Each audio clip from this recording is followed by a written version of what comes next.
Sit with me for a moment. Before you quit, before you send the message, close the door, abandon the goal, or tell yourself, I'm done. Breathe.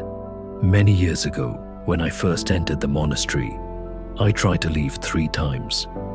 Not because the path was wrong, but because it was uncomfortable.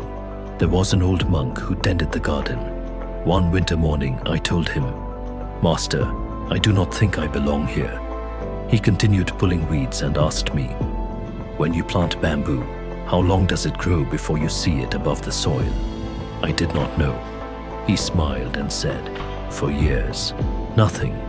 But beneath the surface, it builds roots strong enough to support sudden growth. If you quit during the invisible season, you will never witness your own height. That stayed with me.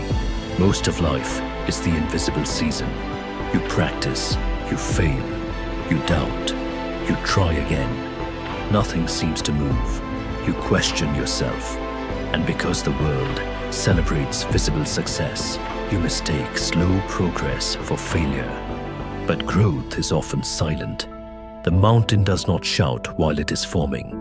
The river does not argue while carving stone. Why do we demand applause while becoming who we are meant to be? Before you quit, ask yourself gently, am I truly misaligned with my path, or am I simply uncomfortable? There is a difference. If your work violates your values, step away with courage. If your relationship diminishes your dignity, release it with compassion. But if what you face is difficulty, resistance, or the pain of discipline, stay. Not forever, just for today. Endurance is not dramatic.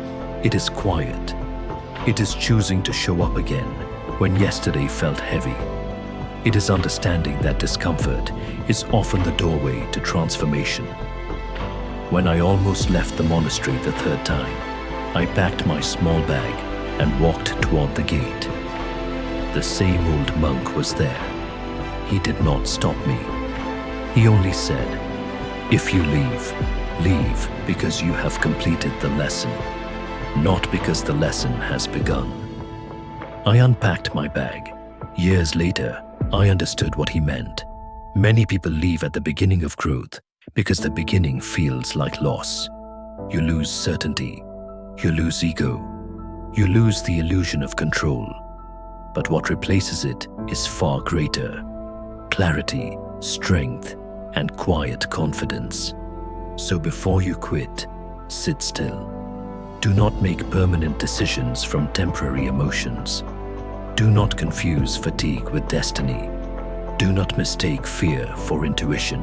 Instead, ask yourself, what is this challenge trying to teach me? Who would I become if I stayed? Will I regret leaving more than I regret enduring? Time is precious. Your life is precious. Do not spend it running from every storm. Some storms are shaping you.